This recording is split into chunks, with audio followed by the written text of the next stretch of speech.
Praise the Lord.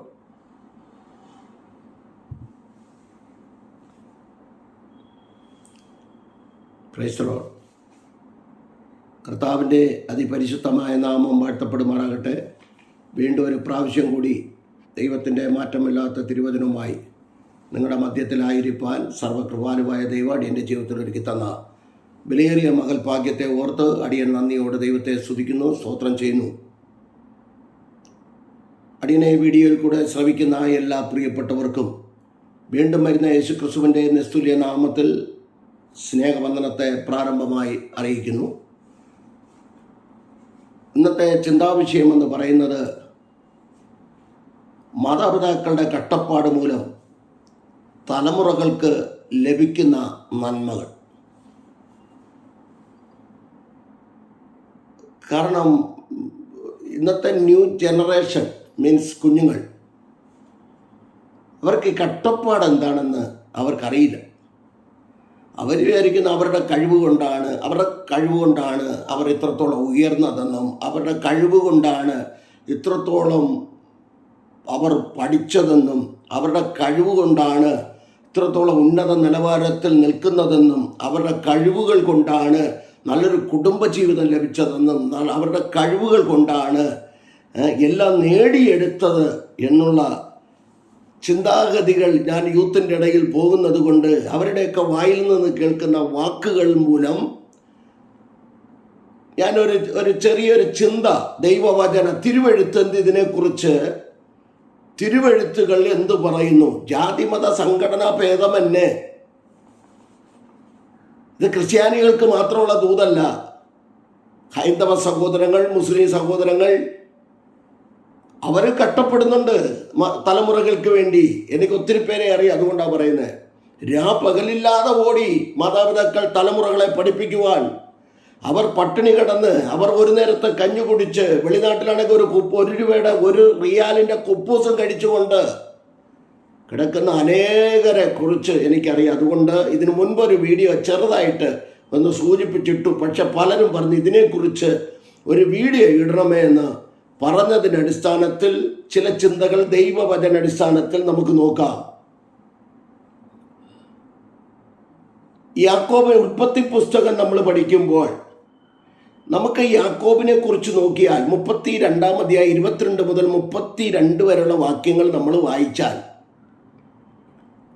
യാക്കോബ് സകലത്തെയും അക്കരെ കയറ്റി വിട്ട്, യാബോ കടവിന് അക്കരെ കയറ്റി വിട്ടിട്ട് ദൂതനുമായിട്ട് മല്ലുപിടിക്കുകയാണ്. തൻ്റെ ജ്യേഷ്ഠനായ ഏശാവ് 300-ലധികം പേരെയും കൊണ്ട് കൊല്ലുവാൻ വരുന്നു എന്ന് കേട്ട് ഭയപ്പെട്ട യാക്കോബ് ആദ്യം ദാസന്മാരെ വിട്ടു, ദാസിമാരെ വിട്ടു, ആടുമാടുകളെ വിട്ടു, എല്ലാത്തിനെയും വിട്ടു. അത് കേട്ട് ലേയും കുഞ്ഞുങ്ങളെയും വിട്ടു.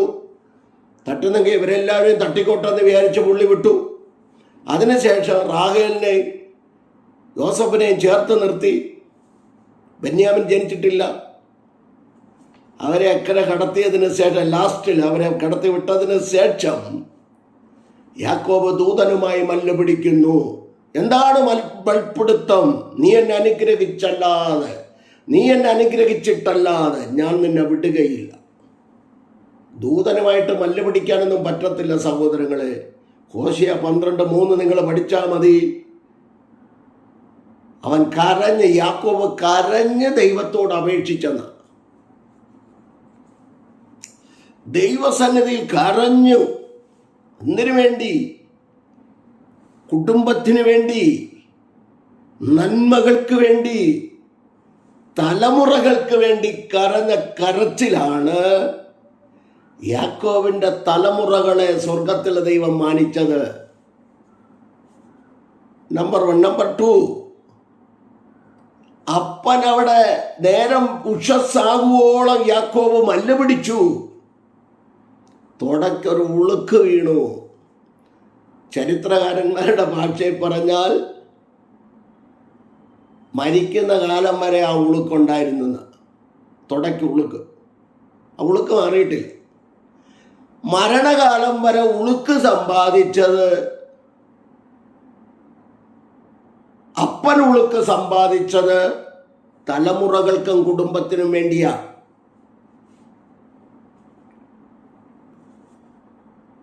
അല്ലാതെ ഇന്നത്തെ ന്യൂ ജനറേഷൻ്റെ ഗുണം കൊണ്ടല്ല. അവരുടെ ഗുണമുണ്ട്, അവരുടെ കഴിവാണ്, അവർക്ക് ദൈവം കൊടുത്ത ബുദ്ധിയാണ്. അതിൻ്റെ പിന്നിലൊരു പ്രാർത്ഥനാ സപ്പോർട്ടുണ്ടെന്നായി പറഞ്ഞത്, ഒരു മൽപ്പിടുത്തം ഉണ്ടെന്നാണ് പറഞ്ഞത്. മാതാപിതാക്കൾ കണ്ണുനീരൊഴുക്കിയെന്നായി പറയുന്നു. 4 തെളിവ് ഞാൻ തരാം, ഒരുപാട് തെളിവുകളുണ്ട്, ചൂണ്ടിക്കാണിക്കുന്നതേ ഉള്ളൂ. ബൈബിളിൽ അവതരിപ്പിക്കേണ്ട കാര്യങ്ങളൊന്നുമില്ല, ചൂണ്ടിക്കാണിച്ചു കൊടുത്താൽ മതി. ഓരോരുത്തരും പുതിയ നിയമത്തിൽ നിന്നുകൊണ്ട് അങ്ങോട്ട് ചൂണ്ടിക്കാണിക്കുന്നുണ്ടല്ലോ. പത്രോസ് പൗലോസ് അപ്പോസ്തലൻ പറഞ്ഞ കാര്യങ്ങളെ ചൂണ്ടിക്കാണിക്കുന്നു. ഓരോരുത്തരും അങ്ങോട്ടും ഇങ്ങോട്ടും പ്രവാചകന്മാരുടെ പുസ്തകത്തിലേക്ക് ചൂണ്ടിക്കാണിക്കുന്നു. പൗലോസ് അപ്പോസ്തലൻ പ്രവാചകന്മാരുടെ പുസ്തകത്തിലേക്ക് ചൂണ്ടിക്കാണിക്കുന്നു. അപ്പം ചൂണ്ടിക്കാണിക്കുക. ഇതൊക്കെ വിശദീകരിക്കാൻ ഒരുപാട് കാര്യങ്ങളുണ്ട്.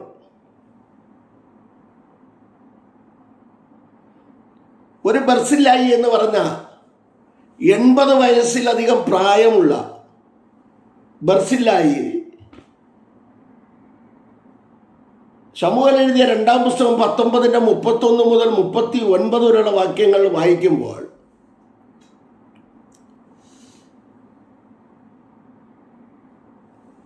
ദാവീദിന്റെ കട്ടതയിൽ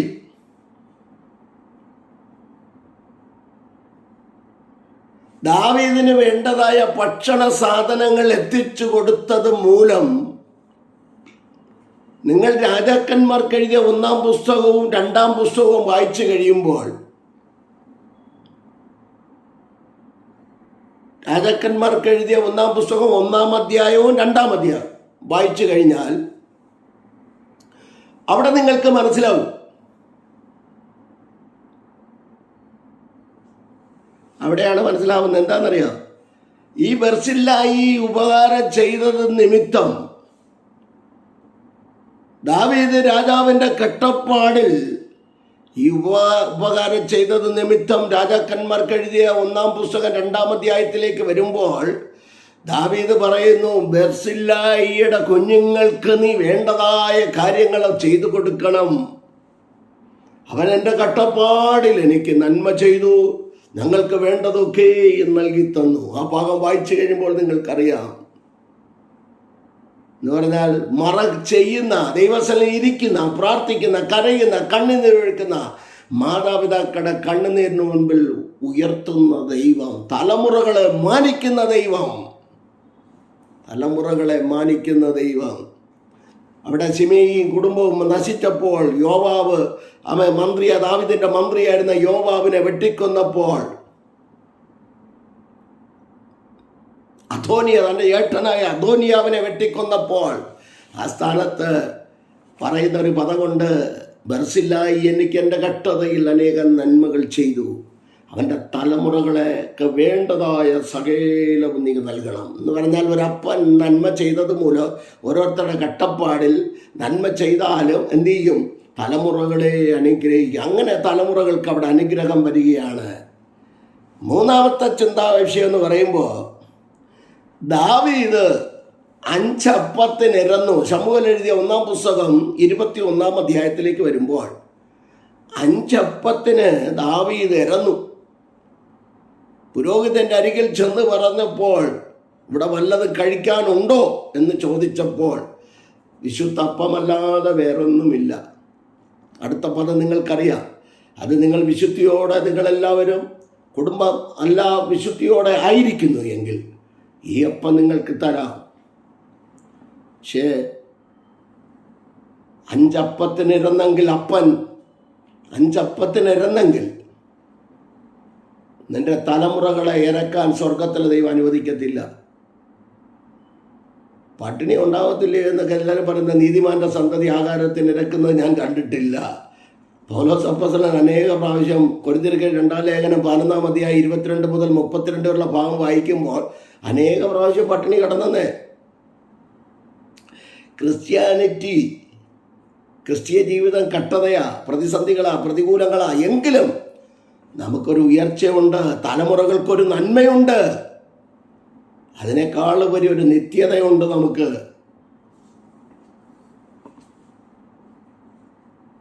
കെട്ടതയെന്ന് പറഞ്ഞാൽ ആർക്കും പിടിക്കില്ല. ബ്ലെസ്സിങ് എന്ന് പറഞ്ഞാൽ എല്ലാവർക്കും പിടിക്കും. ബ്ലെസ്സിങ് എന്ന് പറഞ്ഞാൽ എല്ലായിടത്തും ആൾ കൂടും. കുറവ് പറയുന്നിടത്തോ വിശുദ്ധിയെക്കുറിച്ചോ നിത്യതയെക്കുറിച്ചോ കർത്താവിൻ്റെ വരവിനെക്കുറിച്ചോ പറയുന്നിടത്ത് ആരും കൂടില്ല. അതുകൊണ്ട് ഞാൻ ആ ഭാഗത്തേക്ക് കിടക്കുന്ന 5 അപ്പത്തിനിരന്നു. നിങ്ങൾ ആ ഭാഗം വായിച്ചു നോക്കണം. 21 ശമൂവേൽ എഴുതിയ 1-ാം പുസ്തകം 21-ന്റെ 1 മുതൽ 10 വരെയുള്ള ഭാഗങ്ങൾ നിങ്ങൾ വായിച്ചാൽ മതി. തൻ്റെ മകനായ ബത്ശേബയിൽ ജനിച്ച ശലോമോന്റെ കാലം വന്നപ്പോൾ ഒരു ദിവസത്തെ ചെലവ് ഇന്നത്തെ 2 കോടിയിലധികം രൂപ ചെലവ് വരുമെന്ന ഒരു പുസ്തകത്തിൽ ഞാൻ വായിച്ചത്. 4 രാജാക്കന്മാർക്ക് എഴുതിയ 1-ാം പുസ്തകം 4-ന്റെ 22 മുതൽ 26 വരെയുള്ള ഭാഗങ്ങൾ നിങ്ങൾ വായിച്ചാൽ ശലോമോൻ രാജാവിൻ്റെ ഒരു ദിവസത്തെ ചെലവിനെ കുറിച്ച് കാണുന്നു. എന്താണ് അതിൻ്റെ ആത്മീയ അർത്ഥം? ഇന്ന് സുഭിക്ഷമായി നിങ്ങൾ ഭക്ഷണം കഴിക്കുന്നു എങ്കിൽ, സുഭിക്ഷമായി നിങ്ങളത് 3 നേരവും കഴിക്കുന്നു എങ്കിൽ അതിൻ്റെ പിന്നിലൊരപ്പൻ ഇറന്നിട്ടുണ്ട്.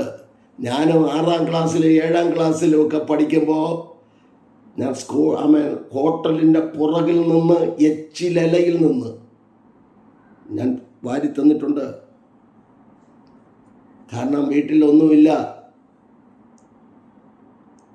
എച്ചിലിൽ നിന്ന് നായ്ക്കൾ വന്ന് തിന്നുന്നതിന് മുൻപ് കൊണ്ടെറിയുമ്പോഴേ പുറകിൽ ആരും കാണാതെ മാറിയെന്ന് ഇല എടുത്തുകൊണ്ട് പോയി. അതിൽ നിന്ന് ഞാൻ കഴിച്ചിട്ടുണ്ട്. ഞാൻ പലവട്ടം പറഞ്ഞിട്ടുള്ളതാ. അതുകൊണ്ട് എൻ്റെ മക്കൾ അതുപോലെ എച്ചിലെന്ന് തിന്നാൻ ദൈവം അനുവദിച്ചിട്ടില്ല. 3 കുഞ്ഞുങ്ങളെ ദൈവം അനുവദിച്ചിട്ടില്ല. ഇവിടെ ദാവീദ് ഇറന്നു, ധർമ്മരാജന് ഇറന്നില്ലേ? അനേക നാൾ പട്ടിണി കിടന്നു. ഒരു നേരത്തെ ആഹാരത്തിന് വഴിയില്ലാതെ ട്യൂഷൻ പഠിപ്പിച്ച് അന്നത്തെ കാലത്ത് ട്യൂഷൻ എടുത്ത് ഞാൻ കഞ്ഞിവെള്ളത്തിന് വേണ്ടി എത്രത്തോളം കഷ്ടതയിൽ കൂടെ വന്നു. എൻ്റെ തലമുറ ഭക്ഷണം കഴിക്കുമ്പോൾ ഞാൻ പറയും, അപ്പൻ ഒരിക്കൽ ഇറന്നതാണ്.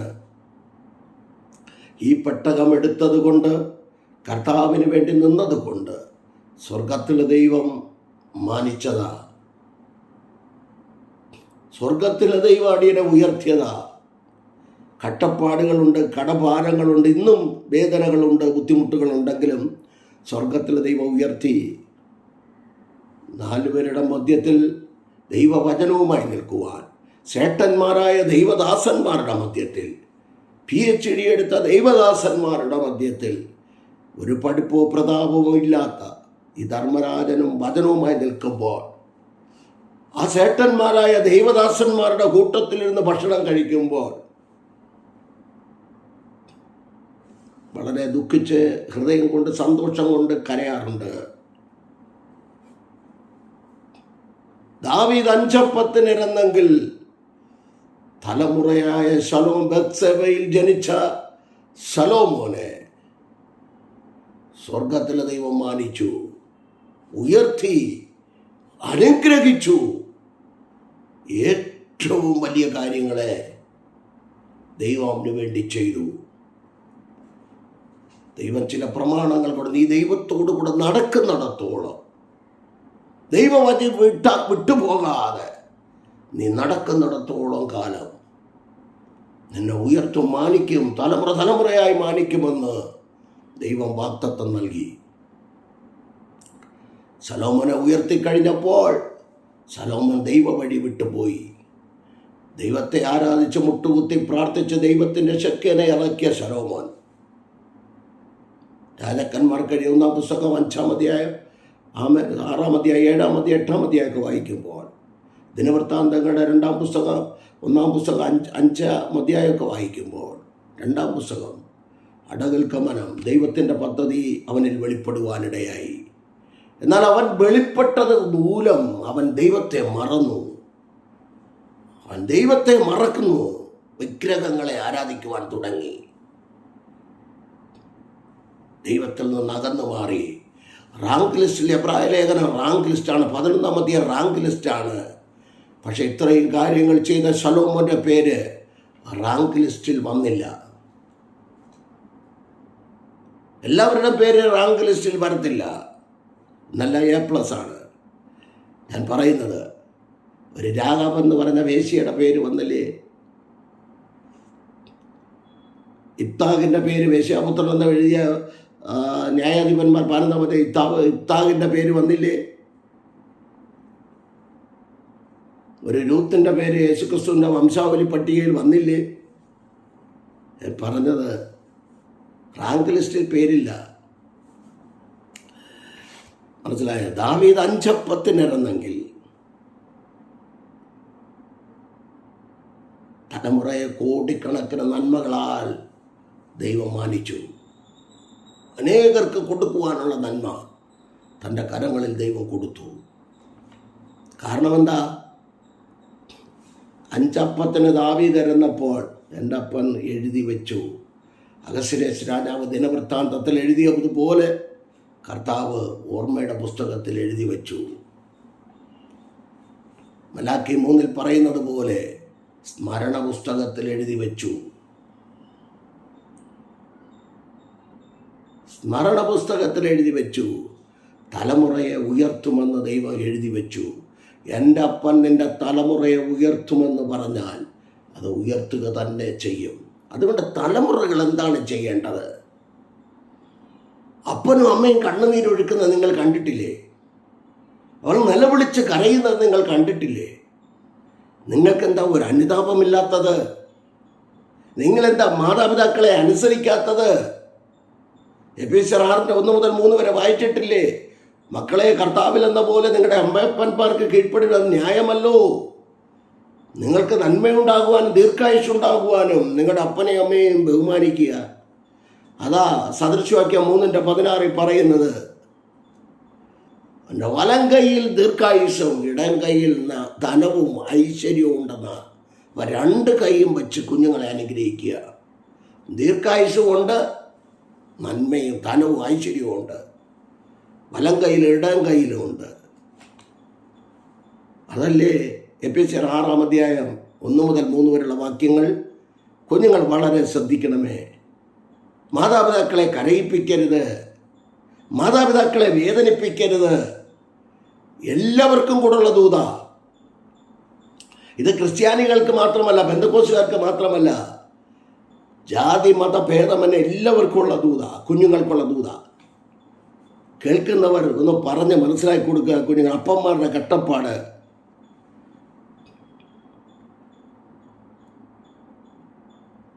നിങ്ങൾ യിരെമ്യാ പ്രവാചകന്റെ പുസ്തകം 35-ാം അധ്യായം നിങ്ങൾ പഠിക്കുമ്പോൾ രേഖാബിയ കുടുംബത്തെക്കുറിച്ച് അവിടെ കാണുക. ഞാൻ ഒരു ചിന്തകളാണ് തരുന്നത്. ഈ രേഖാബിയ കുടുംബം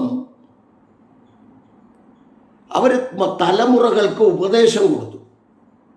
വീഞ്ഞും മദ്യമൊന്നും കുടിക്കരുത് എന്നൊക്കെ പറഞ്ഞ് ഉപദേശം കൊടുത്തിരുന്നു.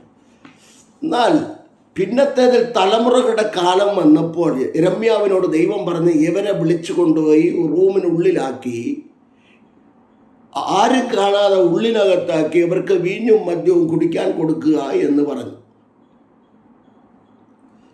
വീഞ്ഞ്, മദ്യം എന്ന് പറയുമ്പോൾ ഇനി എല്ലാവരും പറയും ദൈവം പറഞ്ഞ് വീഞ്ഞ് കുടിക്കാനെന്ന്. തിമോഥെയോസിനോട് പറഞ്ഞ് അല്പം സേവിച്ചു കൊള്ളുക എന്നാണ് പറഞ്ഞത്. സേവിക്കുക എന്ന് പറഞ്ഞ മരുന്നാണ്. വീഞ്ഞൊരു മരുന്നായിട്ട് സേവിക്കാനാണ്, കള്ളു കുടിക്കാനല്ല. ഇപ്പം ഞാൻ പറഞ്ഞ ആ ഭാഗം നിങ്ങൾ എടുത്ത് കോട്ട് ചെയ്യരുത്. ഞാൻ പറഞ്ഞതിൻ്റെ കാരണം വീഞ്ഞും മദ്യവും കുടിക്കരുതെന്ന് ദൈവം പറഞ്ഞിട്ടുണ്ട്. കാരണം ലേവ്യ പുസ്തകം 10-ാം അധ്യായം 1 മുതൽ 10 വരെയുള്ള ഭാഗം നിങ്ങൾ വായിച്ചാൽ മതി. കുടിച്ച് പറഞ്ഞിട്ടുണ്ട്. ശരി, ആ ഭാഗം ഞാൻ അവിടെ വിടുക. കാരണം ദുർവ്യാഖ്യാനം ചെയ്യരുത്. അതുകൊണ്ടാണ്. അപ്പോൾ ദൈവം വീഞ്ഞു കുടിക്കരുതെന്ന് അവരുടെ മാതാപിതാക്കൾ പൂർവന്മാർ പറഞ്ഞതിനനുസരിച്ച് ദൈവം ഒന്ന് പരീക്ഷിച്ച് നോക്കിയ തലമുറകളെ. യവന്മാരങ്ങോട്ട് ചെന്ന്, ഇന്നത്തെ തലമുറകളാണ്, അവരങ്ങോട്ട് ചെന്ന് പറഞ്ഞു രമ്യ ആരും കാണാതെ കൊണ്ട് ഇത് കുടിച്ചോളാൻ പറഞ്ഞപ്പോൾ പറഞ്ഞു, ഇല്ല, ഞങ്ങളുടെ പൂർവന്മാർ, ഞങ്ങളുടെ മാതാപിതാക്കൾ, ഞങ്ങളുടെ അപ്പരപ്പന്മാർ പറഞ്ഞിട്ടുണ്ട്, ഇത് ഞങ്ങൾ കുടിക്കത്തില്ല, ഞങ്ങൾ തൊടുക പോലുമില്ല എന്ന്. ഞങ്ങളിത് കുടിക്കത്തില്ല. അതുകൊണ്ട് ദൈവം ഒരു പ്രോമിസ് നൽകി. രേഖാബിയ കുടുംബത്തിൽ ഒരു തലമുറ പോലും ശേഷിക്കാതെ വരത്തില്ല.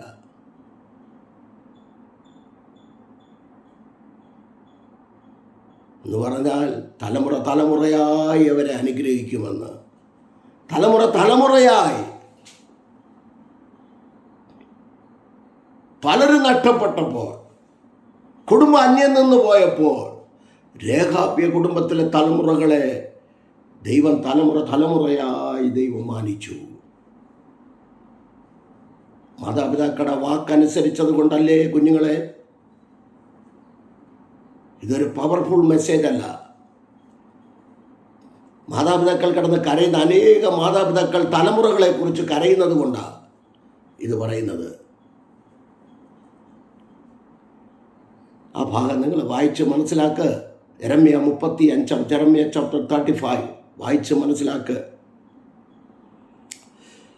ഹാനോക്ക് ഉൽപ്പത്തി പുസ്തകം 5:21 മുതൽ 27 വരെയുള്ള വാക്യം നിങ്ങൾ വായിച്ചാൽ, ഒരു ഹാനോക്ക് ദൈവത്തോട് കൂടെ നടന്നു, കുടുംബത്തെ നോക്കി, തലമുറകളെ നോക്കി ദൈവത്തോട് കൂടെ നടന്നതുകൊണ്ട്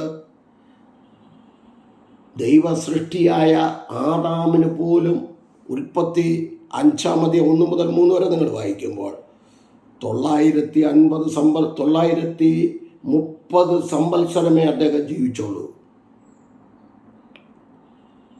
എന്നാൽ നോഹ 950 സംവത്സരം ജീവിച്ചു. എന്നാൽ മെഥൂസലേഹ് 969 സംവത്സരം തൻ്റെ മകൻ ജീവിച്ചു. എന്താ കാരണം? എന്താണ് ആത്മീയദൂത്? അപ്പൻ ദൈവത്തോട് കൂടെ നടന്നു, ദൈവം പറഞ്ഞതിനനുസരിച്ച് നടന്ന്, ദൈവത്തോട് കൂടെ നടന്നതോടൊപ്പം കുടുംബത്തെയും തലമുറകളെയും നോക്കി നടന്നതുകൊണ്ട് തലമുറകൾക്ക് ആയുസ് നീട്ടിക്കിട്ടിയില്ലേ? തലമുറയ്ക്ക് ആയുസ് ഏറ്റവും കൂടുതൽ, ബൈബിളിലെ ഏറ്റവും കൂടുതൽ ആയുസ് മെഥൂശലേഖന് കിട്ടിയില്ലേ? അപ്പോൾ അപ്പന്മാർ ദൈവത്തോട് കൂടെ നടന്നത് മൂലവും തലമുറകൾക്ക് ആയുസ് നീട്ടിക്കിട്ടിയിട്ടുണ്ട്. ഉൽപ്പത്തി, അവിടെ നിന്നൊരു ചിന്ത കൂടെ തരാം. ഉൽപ്പത്തി പുസ്തകം 6:3 വരുമ്പോൾ, എൻ്റെ ആത്മാവ് സദാകാലവും ബാധിച്ചു കൊണ്ടിരിക്കുകയില്ല എന്ന് പറഞ്ഞ് ദൈവം 120 സംവത്സരമാക്കി മനുഷ്യൻ്റെ ആയുസിനെ വെട്ടിക്കുറച്ചു. എന്നാൽ നോഹയുടെ കാലം വന്നപ്പോൾ 8 പേരേ ഉള്ളൂ. കാലം വന്നപ്പോൾ 9-ാം അധ്യായത്തിൽ ദൈവം വാഗ്ദത്തങ്ങളെ പുതുക്കി, ആയുസിനെ നീട്ടി. 120 എന്നുള്ളിടത്ത് വീണ്ടും ആയുസ് നീട്ടിക്കൊടുക്കുവാൻ തുടങ്ങി. ഞാനവിടെ നിന്നൊരു ദൂത് പറയാം. നിൻ്റെ വാഗ്ദത്തങ്ങൾ ചുരുങ്ങിയതായാലും, അല്ലെങ്കിൽ നിൻ്റെ ആയുസ് ചുരുങ്ങിയതായാലും, ആയുസിനെ നീട്ടിത്തരുവാൻ ദൈവഹിതപ്രകാരം, വചനപ്രകാരം സ്വർഗത്തിലെ ദൈവത്തിന് കഴിയും. പിടിച്ചു വാങ്ങിച്ചാലും കുഴപ്പമോ? ഹിസ്കിയാവ് പിടിച്ചു വാങ്ങിച്ചു. അതുകൊണ്ട് എന്ത് ചെയ്തു? ആലയത്തിനകത്ത് സകല നന്മയും നെബൂഖദ്നേസർ കൊണ്ടുപോയി. ഈ പിടിച്ചു വാങ്ങിക്കുന്നതും പ്രശ്നക്കാരാണ്. ലാസ്റ്റ് നമുക്ക് പാരയായി മാറും. പിടിച്ചു വാങ്ങണ്ട, ദൈവം തരുന്ന ആയുസ് മതി. ദൈവം എടുക്കട്ടെ, ഏത് വിധേനയായാലും എടുക്കട്ടെ. അല്ലാതെ അപകടം നടക്കുമ്പോൾ പിശാച് കൊണ്ടുപോയി, സാത്താൻ കൊണ്ടുപോയി എന്നൊന്നും ആരും പറയും. ഞാൻ ഇട്ടിട്ടുണ്ടല്ലോ വീഡിയോ. പിശാചിനൊന്നും തൊടാൻ പറ്റത്തില്ല. തലയിലെ രോമം പൊഴിയണമെങ്കിൽ എൻ്റെ അപ്പൻ അറിയണം. എൻ്റെ വിഷയത്തിലേക്ക് ഞാൻ വരാം. നോഹയുടെ കാലം വന്നപ്പോൾ ദൈവം വീണ്ടും വാഗ്ദത്തം പുതുക്കി, ആയുസ്സിനെ നീട്ടിക്കൊടുത്തു എല്ലാവർക്കും. ഉൽപ്പത്തി 1:26 മുതൽ 28 വരെ പറഞ്ഞ വാഗ്ദത്തം വീണ്ടും ദൈവം പുതുക്കി കൊടുക്കുക. എന്താണ് അതിൻ്റെ ദൂത്? ദൈവത്തോട് കൂടെ നടന്ന ദൈവത്തിൻ്റെ പെട്ടകത്തിൽ കയറിയപ്പോൾ, ദൈവം പണിഞ്ഞതിനനുസരിച്ച് പെട്ടകത്തിൽ കയറിയപ്പോൾ, അനുസരിച്ചപ്പോൾ ദൈവം ആയുസ്സിനെ നീട്ടിക്കൊടുത്തു. അത്രയും മനസ്സിലാക്കി. അപ്പോൾ ആ ദൈവ കൽപ്പന അനുസരിച്ച് ദൈവവചന അടിസ്ഥാനത്തിൽ നടക്കുക. അല്ലാത്തവർക്ക് നന്മയില്ലേ? ഉണ്ട്. സാത്താനെ വിളിച്ചാലും നന്മ കിട്ടും. പക്ഷെ അവർ എറ്റേർണിറ്റി കിട്ടത്തില്ല, നിത്യത കിട്ടത്തില്ല. അതാണ് നമ്മുടെ ലക്ഷ്യം. മാതാപിതാക്കൾക്ക് കീഴ്പ്പെടുക. അവരുടെ കട്ടത മൂലമല്ലേ. ഞാനെപ്പോഴും പറയും, നിങ്ങൾ എത്ര വലിയ ഉള്ളിയാലും നിങ്ങൾ അപ്പനാവത്തില്ലല്ലോ. അപ്പൻ തന്നെയാണ്, അമ്മ തന്നെയാണ്.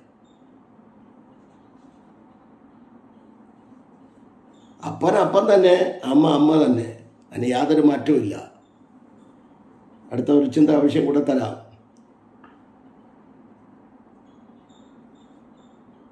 ശമൂവേൽ എഴുതിയ 2-ാം പുസ്തകം 6:10 മുതൽ 14 വരെ വായിക്കുമ്പോൾ പെട്ടക നിമിത്തം ഓബേദ്-ഏദോമിനെയും കുടുംബത്തെയും ദൈവം അനുഗ്രഹിച്ചു. എല്ലാവർക്കും അറിയാം. ദിനവൃത്താന്തങ്ങളുടെ 1-ാം പുസ്തകം 16:38 വാക്യം 39 വാക്യം വായിക്കുമ്പോൾ ഞങ്ങൾ 68 പേരെ അനുഗ്രഹിച്ചു. എടുത്തു പറയുക അവിടെ. അപ്പോൾ എങ്ങനെയാണ് അനുഗ്രഹിച്ചത്? പെട്ടകം എല്ലായിടത്തും ഇടുന്നതുകൊണ്ട് അനുഗ്രഹമൊന്നുമില്ല. കുന്നിന്മേലുള്ള അഭിനാദാവിൻ്റെ വീട്ടിൽ ശമൂവേൽ എഴുതിയ 1-ാം പുസ്തകം 7-ാം അധ്യായം 1-2 വാക്യം വായിക്കുമ്പോൾ കുന്നിന്മേലുള്ള അഭിനാദാവിൻ്റെ വീട്ടിൽ 20 വർഷക്കാലം പെട്ടകം ഇരുന്നു. തൻ്റെ മകനായ ഉസ മരിച്ചില്ലേ? പെട്ടകം കൊണ്ടുപോകുമ്പോൾ പെട്ടകത്തെ എവിടെ പിടിക്കണമെന്ന് അറിയത്തില്ല. പെട്ടകത്തെക്കുറിച്ച് വേറൊരു മെസ്സേജ് ഉണ്ട്. അതുകൊണ്ട് ഞാൻ ആ ഭാഗം വിടുകയാണ്. അവിടെ ഇരുന്നിട്ട് പ്രയോജനമില്ല. ദാവീദ് നടനമാടി നൃത്തം ചെയ്തത് കൊണ്ട് കാര്യമില്ല. ആ നൃത്തം ചെയ്തുകൊണ്ട് മരണമല്ലേ സംഭവിച്ചത്? പെട്ടകം കാളവണ്ടിയിൽ കയറ്റാൻ വ്യവസ്ഥയില്ല. തണ്ടുകൾ ഊരാൻ വ്യവസ്ഥയില്ല. തണ്ടുകൾ ഊരരുത്. പുറപ്പാട് 25:14-15 തണ്ടുകൾ ഊരരുത്. എന്മാർ തണ്ടുകളെ ഊരി മാറ്റി ഖഗാത്യരായ പുരോഹിതന്മാരുടെ തോളിലിരിക്കേണ്ട പെട്ടകം കാളവണ്ടിയെ കയറ്റി.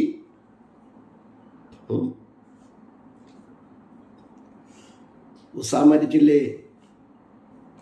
20 വർഷം തൻ്റെ വീട്ടിലല്ലേ പെട്ടകം വരുന്നത്? പെട്ടകത്തെ എവിടെ പിടിക്കണമെന്ന് അറിയത്തില്ലേ? പാരമ്പര്യ ബന്ധക്കോസുകാരുടെ മക്കളും ശ്രദ്ധിക്കണം. പെട്ടകം വീട്ടിലിരുന്നിട്ട് വർഷങ്ങളായി. പക്ഷേ പെട്ടകത്തെ എവിടെ പിടിക്കണമെന്ന് അറിയത്തില്ല, എങ്ങനെ ചുമക്കണമെന്നറിയത്തില്ല.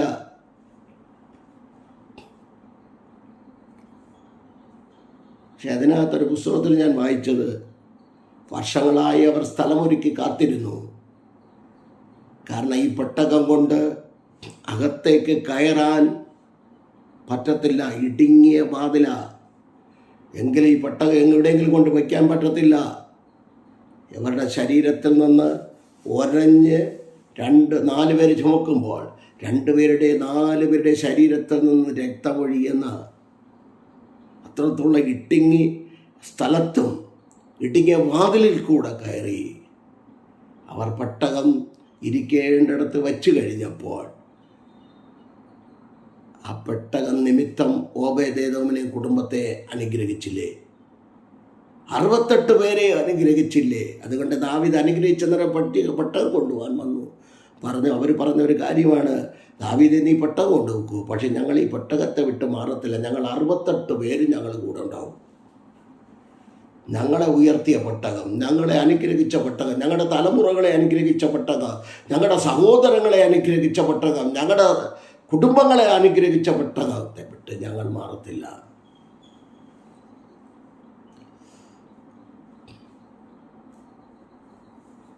ഈ പെട്ടകം എടുത്തത് കൊണ്ട്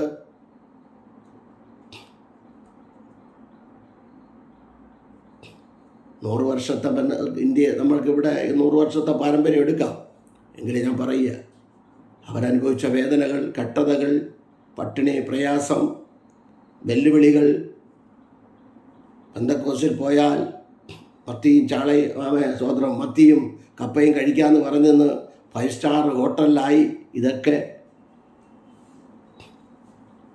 കുറവന്മാരുടെ പള്ളി, പറയന്മാരുടെ പള്ളി എന്ന് പറഞ്ഞ് കളിയാക്കിയവർ ഇന്ന് തലപ്പുറത്ത് കയറി.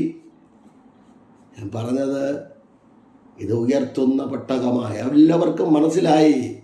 ഈ പെട്ടകത്തെ ഉയർത്തിയാൽ ഞങ്ങളുടെ തലമുറയെ ഉയർത്തും. ഈ പെട്ടകത്തെ ഞങ്ങൾ ഉയർത്തിയാൽ ഞങ്ങൾ പാർക്കുന്ന ദേശത്തെ ഉയർത്തും എന്നെല്ലാവർക്കും മനസ്സിലായി.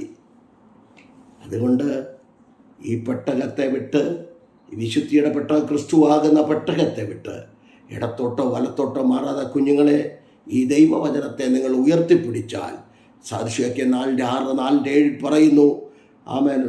അതിനെ വചനത്തെ ഉയർത്തുക, അത് നിന്നെ ഉയർത്തും. അതിനെ അലിഖനം ചെയ്താൽ അത് നിന്നെ മാനം വരുത്തും. 23:18 ഒരു പ്രതിഫലം ഉണ്ടാകും നിശ്ചയം, നിന്റെ പ്രത്യാശയ്ക്ക് ഭംഗം വരികയുമില്ല. അതിനെ ഉപേക്ഷിക്കരുത്, അത് നിന്നെ കാക്കും. അതിൽ പ്രിയം വച്ചാൽ അത് നിനക്ക് മാനം വരുത്തും. ഈ ദൈവവചനത്തെ ഉയർത്തുക. മനുഷ്യനെ ഉയർത്തിയിട്ടൊന്നും ഒരു കാര്യമില്ല. ഇന്ന് ഉയർത്തുന്നവർ നാളെ പൊക്കി താഴെയിടും.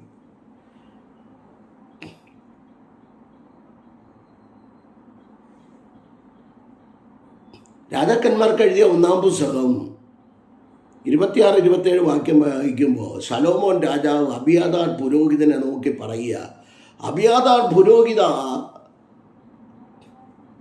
നീ നിന്റെ ജന്മദേശമായ അനാഥോത്തിലേക്ക് പൊയ്ക്കൊള്ളുക. നീ മരണയോഗ്യനാകുന്നു, എങ്കിലും ഞാൻ നിന്നെ കൊല്ലുന്നില്ല. നീ എൻ്റെ അപ്പൻ്റെ കൂടെ കട്ട സഹിച്ചതുകൊണ്ടും നിന്റെ തോളിൽ പെട്ടകം ചുമന്ന പാടിൽ കിടക്കുന്നത് കൊണ്ടും ഞാൻ നിന്നെ കൊല്ലുന്നില്ല. എന്താ അർത്ഥം? രാജാക്കന്മാർക്ക് എഴുതിയ 1-ാം പുസ്തകം 5-ാം അധ്യായം 5 മുതൽ രാജാക്കന്മാർക്ക് എഴുതിയ 1-ാം പുസ്തകം 5-ാം വാക്യം മുതൽ, രാജാക്കന്മാർക്ക് എഴുതിയ 1-ാം പുസ്തകം 1 മുതൽ, അല്ലെങ്കിൽ രാജാക്കന്മാർക്ക് എഴുതിയ 1-ാം പുസ്തകം 1-ാം അധ്യായം 5 മുതൽ 7 വരെയുള്ള ഭാഗങ്ങൾ നിങ്ങൾ വായിക്കുമ്പോൾ അവിടെ കാണാം.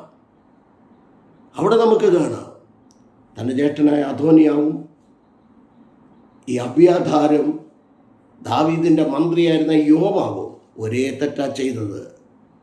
എന്നാൽ അദോനിയാവിനെയും യോവാബിനെയും ശലോമോൻ വെട്ടിക്കൊന്നു. ബെനയാവിനെ കൊണ്ട് വെട്ടിക്കൊല്ലിപ്പിച്ചു. യാഗപീഠത്തിൻ്റെ കൊമ്പുകളിൽ പിടിച്ചു കിടക്കുന്ന ഒരുവനെ കൊല്ലുവാൻ വ്യവസ്ഥയില്ല. യാഗപീഠത്തിൻ്റെ കൊമ്പുകളിൽ രക്തമുണ്ട്, എങ്കിലും അവിടുന്ന് പിടിച്ചിറക്കി അദോനിയാവിനെ കൊന്നു. യോവാബിനെയും വെട്ടിക്കൊല്ലുവാനിടയായി. ആ സ്ഥാനത്ത് ഇയാൾ മരിക്കേണ്ടതായിരുന്നു. പക്ഷെ കർത്താവായ യഹോവയുടെ പെട്ടകം ചുമന്ന പാട് തോളിൽ കണ്ടതുകൊണ്ട് തൻ്റെ അപ്പനോടുകൂടെ കട്ട സഹിച്ചത് അറിഞ്ഞിട്ട് നിന്നെ ഞാൻ കൊല്ലുന്നില്ല, നിന്റെ ജന്മദേശമായ അനാഥോത്തിലേക്ക് നീ പൊയ്ക്കൊള്ളുക. അപ്പോൾ ഈ പെട്ടകം ചുമന്നാലുള്ള ഗുണം മനസ്സിലായല്ലോ. പെട്ടകം ചുമന്നത് മൂലം വന്നു കഴിഞ്ഞാൽ നന്മകൾ മനസ്സിലായല്ലോ. പെട്ടകം എന്ന് പറയുന്നത് ക്രിസ്തുവിനെ കാണിക്കുന്നു.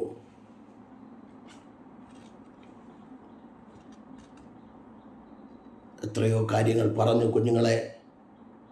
നിങ്ങൾക്ക് ഇതിനെക്കുറിച്ച് നിങ്ങൾക്ക് വല്ലതും മനസ്സിലാകുന്നുണ്ടെന്ന് ഞാൻ വിശ്വസിക്കുക. മാതാപിതാക്കൾക്ക് കീഴ്പ്പെടുക. ഞാനൊക്കെ ട്രെയിനിൽ യാത്ര ചെയ്യുമ്പോൾ ദൈവമേ, കുഞ്ഞുങ്ങൾ കിടന്ന് കാണിക്കുന്ന വേലകൾ കണ്ട, ആൺകുഞ്ഞുങ്ങളതെ പെൺകുഞ്ഞുങ്ങളതെ, ആ മാതാപിതാക്കൾ എന്തോരം കഷ്ടപ്പെടുന്നുണ്ട്. നിങ്ങൾ ഇനിയെങ്കിലും, നിങ്ങൾക്ക് നല്ല ബുദ്ധിയുണ്ട്, ഞങ്ങളെക്കാളും ഒക്കെ ബുദ്ധിയുണ്ട്, നിങ്ങളത് വേണ്ട വിധത്തിൽ ഉപയോഗിക്കുക. ജീവിതം ഒന്നേ ഉള്ളൂ, നശിപ്പിച്ച് കളയാതിരിക്കുക. ഇതൊരു ബുദ്ധി ഉപദേശത്തിനായി പറയുന്നെന്ന് മാത്രം ചിന്തിക്കുക.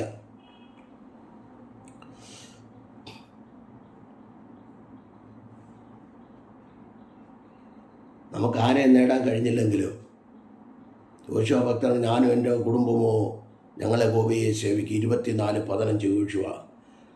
നോഗയും കുടുംബവും തൻ്റെ മക്കളെ 8 പേരവർ കയറി. തനിക്ക് ശേംഹാം യാഫെത്ത് എന്ന 3 മക്കൾ, അവരുടെ കുടുംബവും തലമുറകളില്ലാതെ 8 പേരെന്ന് പറയുന്ന മാതാപിതാക്കളും.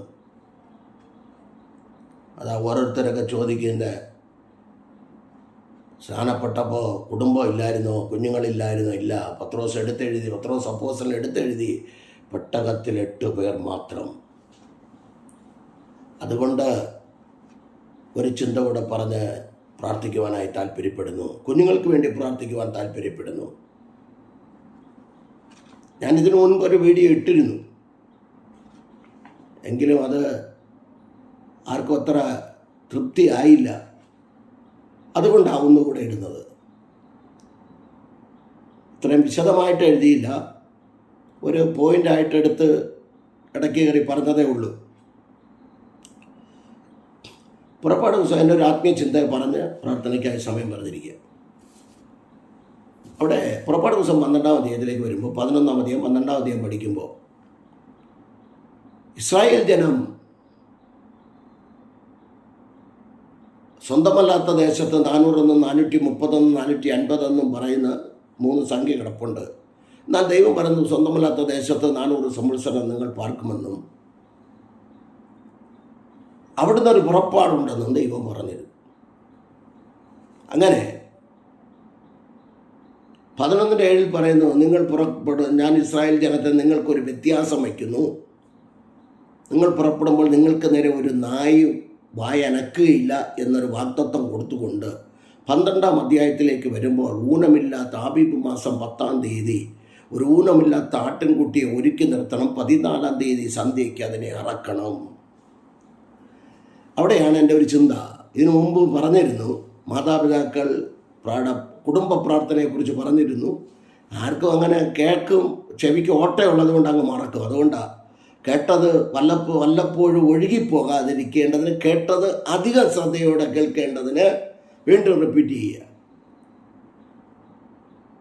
അവിടെ കുഞ്ഞുങ്ങളും മാതാപിതാക്കളും തമ്മിലൊരു ബന്ധം. അപ്പൻ സന്ധ്യയ്ക്ക് ആടിൻ്റെ തലയ്ക്ക് പിടിക്കും, അമ്മ വാലിന് പിടിക്കും. മൂത്ത 2 കുഞ്ഞുങ്ങളും ഉണ്ടെങ്കിൽ അവർ 2 കാലിന് പിടിക്കും. 4 പിള്ളേരും ഉണ്ടെങ്കിൽ കൈകൾക്ക് 2 കൈകൾക്ക് പിടിക്കും. എന്നിട്ട് അറക്കുമ്പോൾ ഈ ആടുമായിട്ടൊരു ബന്ധം വന്നു. ഈ ആടുമായിട്ടൊരു ബന്ധം വന്നു കഴിഞ്ഞപ്പോൾ 430 വർഷത്തെ ബന്ധനം, 400 വർഷത്തെ ബന്ധനം പൊട്ടി. പല കുടുംബങ്ങളിലും സംഹാരകൻ കയറിയിറങ്ങിയപ്പോൾ, ആൺതലമുറകളെ നശിപ്പിച്ചപ്പോൾ, കടിഞ്ഞൂലുകളെ സംഹരിച്ചപ്പോൾ, ഈ കട്ടളക്കാലിന്മേൽ 2 കുറുമ്പടിമേലും രക്തമുള്ള ഒരു ഭവനത്തിലും കയറിയില്ല. സംഹാരകൻ ഒഴിഞ്ഞു മാറി. അടുത്തൊരു ചിന്ത,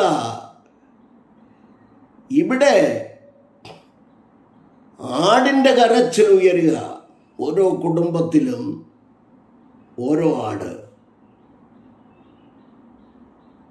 പണ്ട് പറഞ്ഞതുപോലെ ഒരു വ്യക്തിക്ക് ഒരാട്. ഇനി ഒന്നുകൂടെ പറഞ്ഞാൽ ഉൽപ്പത്തി 3:21, 2 പേരുടെ പാപങ്ങൾക്ക് ഒരു ആടിനെ അറക്കപ്പെട്ടവരെ തോല് കൊണ്ടുടുപ്പിച്ചു. 2 വ്യക്തിക്കൊരാട്. ഉൽപ്പത്തി 22, ഒരു വ്യക്തിക്കൊരാട്.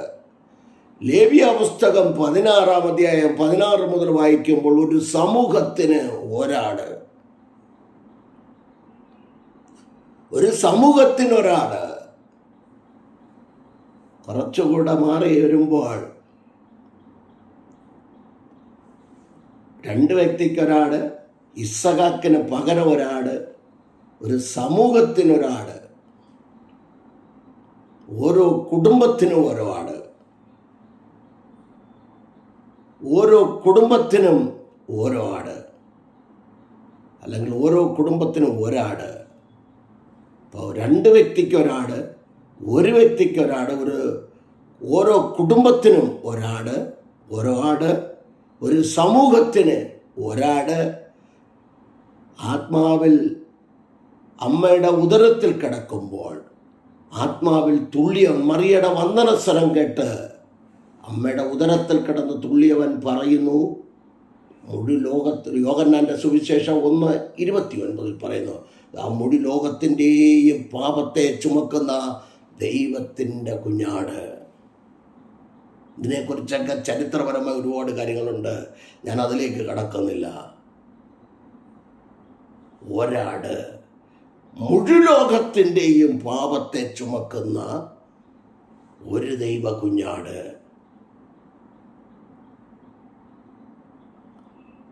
ആ കുഞ്ഞാട് നിഴലായി നിൽക്കുന്ന പെസഹ. പുറപ്പാട് എക്സോഡസ് ചാപ്റ്റർ 12 വേഴ്സസ് 1-24, പുറപ്പാട് പുസ്തകം 12-ാം അധ്യായം 1 മുതൽ 24 വരെ വായിക്കുമ്പോൾ അവിടെ രക്തം വീഴുകയാണ്.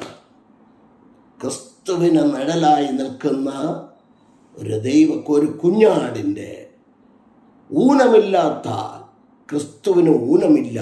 കൊരിന്ത്യർക്ക് എഴുതിയ 2 ലേഖനം 5:21, അവനിൽ ഊനമില്ല, അവനിൽ പാപമില്ലാത്ത കുഞ്ഞാട് മുഴുലോകത്തിനും വേണ്ടി 2024 വർഷങ്ങൾക്ക് മുൻപ് അറക്കപ്പെട്ടു. ആ കുഞ്ഞാടിൻ്റെ രക്തത്താൽ, വചനത്താൽ എന്നെ കഴുകണമെന്ന് ആര് പ്രാർത്ഥിക്കും?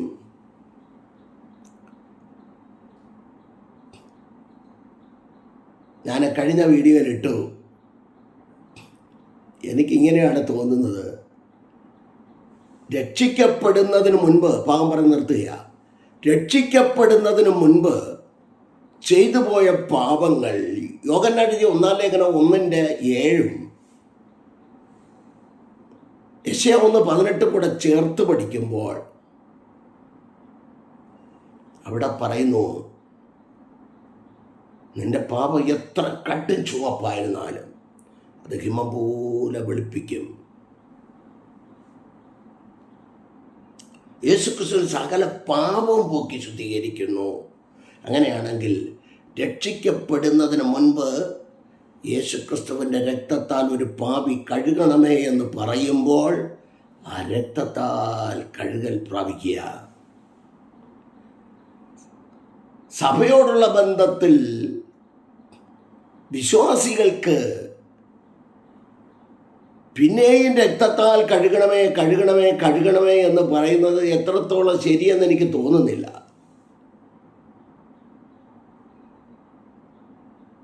എൻ്റെ ഒരു ആത്മീയ ചിന്തയിലാണ് പറയുന്നത്.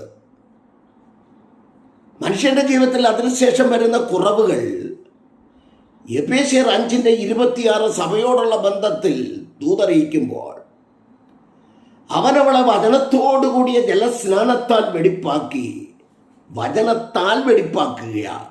യോഹന്നാന്റെ സുവിശേഷം 15:3, നിങ്ങളിപ്പോൾ കേട്ട വചനം നിമിത്തം നിങ്ങൾ ശുദ്ധിയുള്ളവരാകുന്നു. സരസ്വവാക്യം 4:21, അവ നിന്റെ ദൃഷ്ടിയിൽ നിന്ന് മാറിപ്പോകരുത്, എൻ്റെ വചനം നിങ്ങളുടെ ഹൃദയത്തിൻ്റെ നടുവിൽ വസിക്കട്ടെ. ശുദ്ധീകരണം നടക്കണമെങ്കിൽ വചനം കയറണം. അടുത്ത് പറയുന്നു 119 സങ്കീർത്തനം 11 വാക്യം, ഞാൻ നിന്നോട് പാപം ചെയ്യാതിരിക്കേണ്ടതിന് നിന്റെ വചനത്തെ എൻ്റെ ഹൃദയത്തിൽ സംഗ്രഹിക്കുന്നു. എസ്കേൽ 3:1-5 വരെ വായിക്കുമ്പോൾ, നീ വചനത്തെ ഭക്ഷിച്ചു ഉദരം നിറയ്ക്കുക.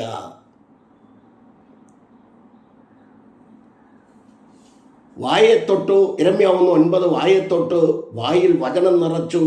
ശമൂവേൽ 2 പുസ്തകം 23:2, ആത്മാവചനം സംസാരിക്കുന്നു. യോഹന്നാന്റെ സുവിശേഷം 3:34, ദൈവം അയച്ചവൻ ദൈവത്തിൻ്റെ വചനം പ്രസ്താവിക്കുന്നു. വചനത്താൽ ശുദ്ധീകരണം. ഒരു പാപി മാനസാന്തരപ്പെട്ട് വരുമ്പോൾ അവനെ രക്തത്താൽ ശുദ്ധീകരണം. ഇത് കഷ്ടാണെന്നൊന്നും പറയരുത്, ഞാൻ ഇത്രയും വചനം നിർത്തി. സ്നാനപ്പെട്ടതുകൊണ്ട് മർക്കോസ് 7:20-23 വാക്യപ്രകാരം 13 കൂട്ടം പാപം ഹൃദയത്തിനകത്ത് കിടക്കുന്ന പോകത്തില്ല. ഇത് വചനത്താൽ നിറയണം. വചനം അകത്ത് കയറി 45 സങ്കീർത്തനം 1 എൻ്റെ വചനം ശുഭവചന, എൻ്റെ ഹൃദയം ശുഭവചനത്താൽ നിറഞ്ഞു കവിയുന്നു. യോബ് 23:12, എൻ്റെ ആഹാരത്തേക്കാൾ വചനത്തെ ഞാൻ എൻ്റെ ഹൃദയത്തിൽ സംഗ്രഹിച്ചിരിക്കുന്നു. 119 സങ്കീർത്തനം 99-100 വാക്യം, ദൈവത്തിൻ്റെ വചനം ധ്യാനിക്കുക കൊണ്ട് ഞാൻ വയോധികന്മാരിലും വിവേകമേറിയവനാകുന്നു, ബുദ്ധിയുള്ളവനാകുന്നു. ഈ വചനങ്ങളൊക്കെ വെച്ച് വായിക്കുമ്പോൾ യോഹന്നാന്റെ സുവിശേഷം 19:34, യേശുക്രിസ്തുവിൻ്റെ വിലാപ്പുറത്ത് ഒരുവൻ കുന്തം കൊണ്ട് കുത്തി, അതിനകത്തുനിന്ന് രക്തവും വെള്ളവും പുറപ്പെട്ടു. വെള്ളം വചനം, രക്തം പാപികളെ പാപം കഴുകാൻ.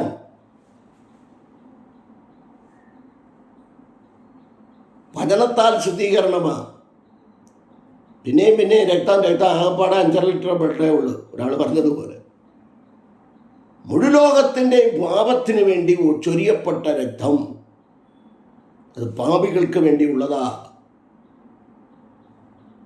നമുക്ക് വിശ്വാസ കുടുംബ ജീവിതം നയിക്കുന്ന ഒരു വ്യക്തിക്ക്, ഒരു ദൈവദാസി കുഞ്ഞുങ്ങൾക്ക്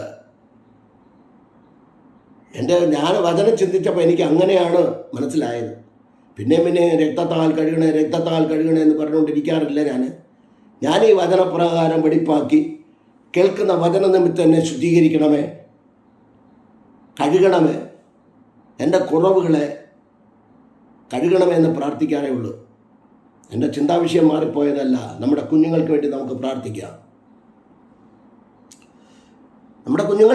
പ്രാർത്ഥിക്കാം. അവരുടെ ഭാവിക്ക് വേണ്ടി പ്രാർത്ഥിക്കാം. യുവതലമുറകൾക്ക് വേണ്ടി, ആൺകുഞ്ഞുങ്ങൾ, പെൺകുഞ്ഞുങ്ങൾ, തലമുറകൾ എന്ന് പറയുമ്പോൾ എല്ലാവരും അടങ്ങുമല്ലോ. നമുക്ക് പ്രാർത്ഥിക്കാം. അവർ മാതാപിതാക്കൾക്ക് കീഴ്പ്പെട്ട് അനുസരണയുള്ള കുഞ്ഞുങ്ങളായി, ദൈവഭയമുള്ള കുഞ്ഞുങ്ങളായി, 128 സങ്കീർത്തനം 1 മുതൽ 4 വരെയുള്ള വാക്യപ്രകാരം യഹോവയെ ഭയപ്പെട്ട് അവരുടെ വഴികൾ നടക്കുന്ന ഏവനും ഭാഗ്യവാൻ. നിന്റെ കൈകളുടെ അധ്വാന ഫലം നീ ഭാഗ്യവാൻ. നിനക്ക് നന്മ വരും. നിന്റെ ഭാര്യ നിന്റെ വീട്ടിനകത്ത് ഫലപ്രദമായ മുന്തിരിവള്ളി പോയി, നിന്റെ മക്കൾ നിന്റെ മേശയ്ക്ക് ചുറ്റും ഒലിവ് തൈകൾ പോലെയും ഇരിക്കും. ഞാൻ ഈ ദൂത് പറഞ്ഞിവിടെ നിർത്താം. എന്താണ് ഒലിവ് തൈ?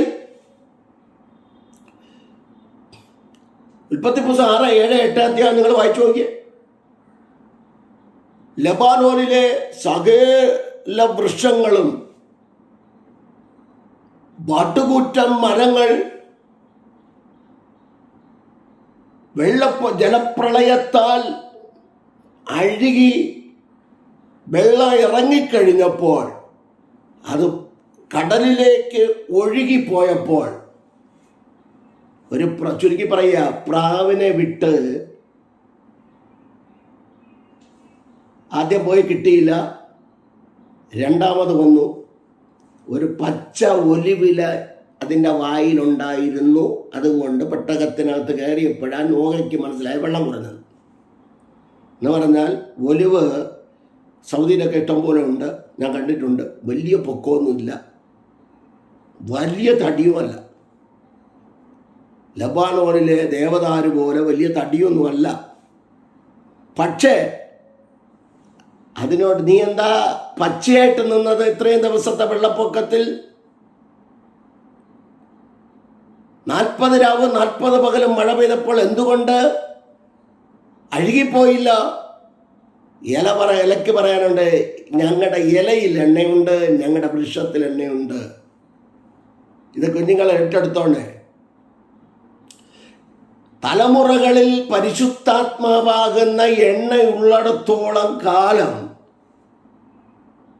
ഏത് ന്യായവിധിയുടെ വെള്ളം വന്നാലും, ഏത് കൊടുങ്കാറ്റ് വന്നാലും, ഏത് ചുഴലിക്കാറ്റ് വന്നാലും, നിങ്ങളായിരിക്കുന്നിടത്ത് ഏത് പകർച്ചവ്യാധി വന്നാലും, മൃഗാമനയാ ശംഭവം ബൽബത്താരകക്ഷസേനകാതി അന്തരേ ജാലകൾക്ക് മനഘടകസി. തലമുറകളുടെ മേൽ ഒരു പോറൽ പോലും ഭവിക്കത്തില്ലെന്ന്, ഒരു പോറൽ പോലും വരത്തില്ലെന്ന് ആത്മാവിൽ ദൂത് വിളിച്ച് പറയുക. അതിന് തെളിവാ നിന്റെ മക്കൾ നിന്റെ മേശയ്ക്ക് ചുറ്റും ഒലിവ് തൈ. തലമുറകൾ ഒലിവ് തൈയാണെങ്കിൽ ഒലിവ് തൈ നശിക്കത്തില്ല. ന്യായവിധിയുടെ വെള്ളം വന്നപ്പോൾ വേറെ ഒരു ഇലയും കിട്ടിയില്ല. ആമൻ.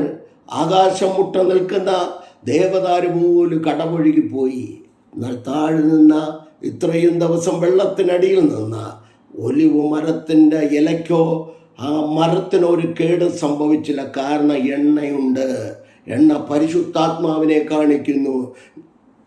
നമ്മുടെ തലമുറകൾ എല്ലാവരും പരിശുദ്ധാത്മാവിൽ നിറഞ്ഞ് മാതാപിതാക്കൾക്ക് കീഴ്പ്പെട്ട് യഹോവയെ ഭയപ്പെട്ട് ദൈവത്തെ ഭയപ്പെട്ട് ദൈവഭയത്തിൽ മുന്നേറേണ്ടത് ആവശ്യമാണ്. 125 സങ്കീർത്തനം 1-2 വാക്യം എന്താണ്? യഹോവയിൽ ആശ്രയിക്കുന്നവർ കുലുങ്ങാതെ എന്നേക്കും നിൽക്കുന്ന സിയോൻ പർവ്വതം പോലെയാകുന്നു. പർവ്വതങ്ങൾ യെരൂശലേമിനെ ചുറ്റിയിരിക്കുന്നു. യഹോവ ഇന്നു മുതൽ എന്നേക്കും തൻ്റെ ജനത്തെ ചുറ്റിയിരിക്കുന്നു. നീതിമാന്മാർ നീതികേടിലേക്ക് കൈനീട്ടാതിരിക്കേണ്ടതിന് ദുഷ്ടന്മാരുടെ ചെങ്കോൽ നീതിമാന്മാരുടെ അവകാശത്തിന്മേലിരിക്കുകയില്ല. കുഞ്ഞുങ്ങളെ, നിങ്ങളുടെ ഒരു ദുഷ്ടൻ്റെ ചെങ്കോലും നിങ്ങളുടെ മേലെ ഇരിക്കത്തില്ല. നിങ്ങൾ ഒന്ന് മാതാപിതാക്കളെ കീഴ്പ്പെടുക, ഒന്ന് ദൈവത്തെ ഭയപ്പെടുക, ദൈവവചനത്തിന് കീഴ്പ്പെടുക, വിശുദ്ധിക്ക് വേണ്ടി വേർപാടിന് വേണ്ടി നിൽക്കുക. ഒരു കുഞ്ഞുങ്ങൾക്കും ഒരു ദ്രോഹവും ചെയ്യാതിരിക്കുക, മാറേണ്ടടുത്ത് മാറിപ്പോവുക. യേശു ക്രിസ്തു കുഞ്ഞുങ്ങളെ 3 കാര്യം നമ്മെ പഠിപ്പിച്ചു. 1, യേശു ക്രിസ്തു ഒഴിഞ്ഞു മാറിപ്പോയി. 2, യെശയ്യാപ്രവചനം 53-ാം അധ്യായം പഠിക്കുമ്പോൾ 6-7 വാക്യം, മിണ്ടാതിരുന്നു, അറക്കുവാൻ കൊണ്ടുപോകുന്ന കുഞ്ഞാടിനെ പോലെ മിണ്ടാതിരുന്നു. പീലാത്തോസ് ചോദ്യം ചോദിച്ചപ്പോൾ മിണ്ടാതിരുന്നു. എന്നാൽ യോഹന്നാൻ 2-ാം അധ്യായം പഠിക്കുമ്പോൾ 16 മുതൽ താഴോട്ട് വായിക്കുമ്പോൾ അവിടെ കാണുന്നുണ്ട്, യേശു ക്രിസ്തു ആലയത്തിൽ കയറിയപ്പോൾ പ്രതികരിച്ചു.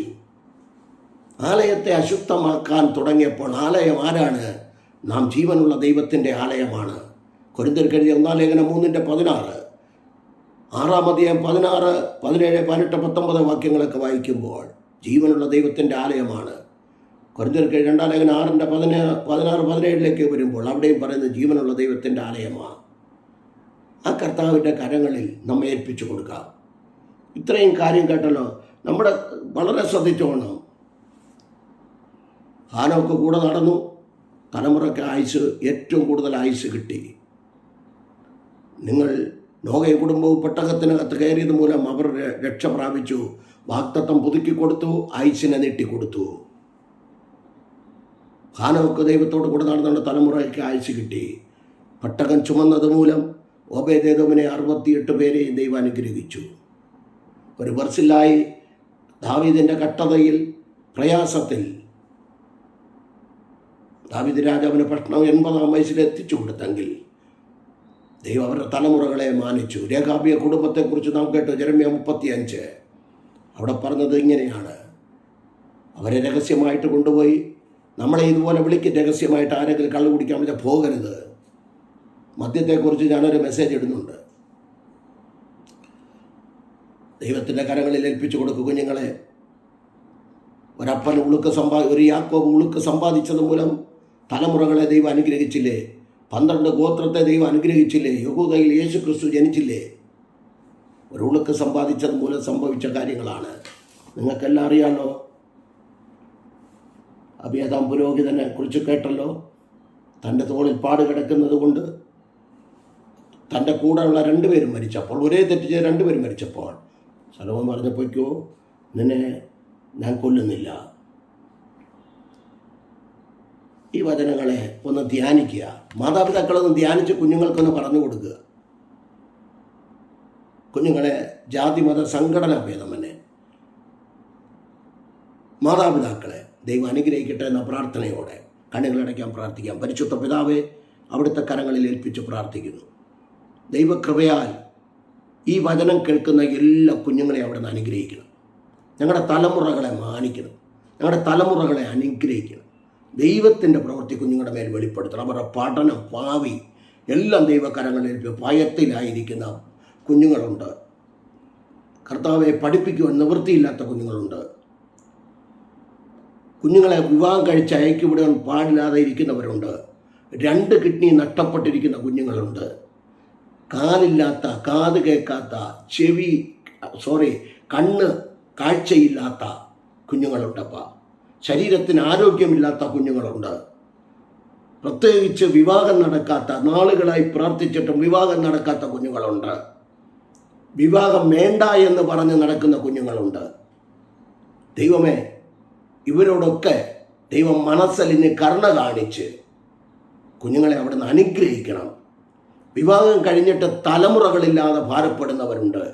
അവരെയും ദൈവം അനുഗ്രഹിക്കണം. ലോകമെമ്പാടും ഉള്ള കുഞ്ഞുങ്ങളെ മാതാപിതാക്കൾ കണ്ണുനീരൊഴുക്കുന്നതിന്, പ്രാർത്ഥിക്കുന്നതിന് ഒരു മറുപടി ഈ വീഡിയോയിൽ കൂടെ കുഞ്ഞുങ്ങൾക്ക് നൽകുന്നതോടൊപ്പം മാതാപിതാക്കളും സന്തോഷിപ്പാൻ, അവരുടെ ആത്മീയ വർധനവിന് കുഞ്ഞുങ്ങൾക്കൊരു കാരണമായി തീരുവാൻ ദൈവം ഇടയാക്കണം. തൃക്കരങ്ങളിൽ ഏൽപ്പിച്ച് പ്രാർത്ഥിക്കുന്നു. ഇന്ത്യ മഹാരാജ്യത്തിന് വേണ്ടി പ്രാർത്ഥിക്കുന്നു. പ്രധാനമന്ത്രിക്കായി, പ്രസിഡന്റിനായി പ്രാർത്ഥിക്കുന്നു. രാജ്യം കാക്കുന്ന പ്രിയപ്പെട്ടവർക്കായി പ്രാർത്ഥിക്കുന്നു. വക്കീലന്മാർ, ജഡ്ജിമാർക്കായി പ്രാർത്ഥിക്കുന്നു. പോലീസ് അധികാരികൾക്കായി പ്രാർത്ഥിക്കുന്നു. മത്സ്യം പിടിക്കുവാൻ പോകുന്ന പ്രിയപ്പെട്ടവർക്കായി പ്രാർത്ഥിക്കുന്നു. ലോകമെമ്പാടും കർത്തൃവയിൽ അധ്വാനിക്കുന്ന ദൈവഭൃത്യന്മാർക്കായി പ്രാർത്ഥിക്കുന്നു. അവരുടെ കുടുംബാംഗങ്ങൾ, കുഞ്ഞുകുട്ടികൾക്കായി പ്രാർത്ഥിക്കുന്നു. ജയിലിൽ കഴിയുന്ന ദൈവദാസന്മാർക്ക് വേണ്ടി പ്രാർത്ഥിക്കുന്നു. കട്ടതയിലും വേദനയിലുമായിരിക്കുന്ന പ്രിയപ്പെട്ടവർക്ക് വേണ്ടി പ്രാർത്ഥിക്കുന്നു. മണിപ്പൂരിന് വേണ്ടി പ്രാർത്ഥിക്കുന്നു. സമാധാനവും സന്തോഷവും കൊടുക്കണം. ആരും നശിച്ചു പോകരുത് കർത്താവേ. നിങ്ങളെ ഉപദ്രവിക്കുന്നവർക്ക് വേണ്ടി പ്രാർത്ഥിപ്പീനെന്ന് അരുളി ചെയ്ത യേശു ക്രിസ്തുവിൻ്റെ വചനം, തിന്മയോട് തോൽക്കാതെ നന്മയാൽ തിന്മയെ ജയിക്കുക എന്ന വചനപ്രകാരം അവർക്ക് വേണ്ടി പ്രാർത്ഥിക്കുന്നു. എല്ലാവർക്കും സമാധാനം സന്തോഷം കൊടുത്ത് ലോകരാജ്യങ്ങൾക്ക് സമാധാനം കൊടുക്കണം. ദൈവപ്രവൃത്തി വെളിപ്പെടുത്തണം. അടിയനെ കുടുംബമായി 3 കുഞ്ഞുങ്ങളെ ഏൽപ്പിച്ച് പ്രാർത്ഥിക്കുന്നു. എല്ലാവരെയും അവിടെ നിന്ന് അനുഗ്രഹിച്ചാട്ട്. പ്രാർത്ഥന കേട്ടുമല്ലോ, നന്ദി. മുഴുമഹത്വം അവിടെ നിന്ന് എടുക്കണം. പിതാവിൻ്റെയും പുത്രൻ്റെയും പരിശുദ്ധാത്മാവിൻ്റെ നാമത്തിൽ വചനം കേട്ട എല്ലാവരെയും ഒരിക്കൽ കൂടി അനുഗ്രഹിച്ച് പ്രാർത്ഥിക്കുന്നു. അനുഗ്രഹമായി തീരട്ടെ. മഹത്വം എടുക്കും യേശു ക്രിസ്തുവിൻ നാമത്തിൽ തന്നെ പിതാവേ. ആമേൻ, ആമേൻ. God bless you all abundantly. ദൈവം എല്ലാവരെയും അനുഗ്രഹിച്ച് കാക്കുമാറാകട്ടെ. ആമേൻ, ആമേൻ, ആമേൻ.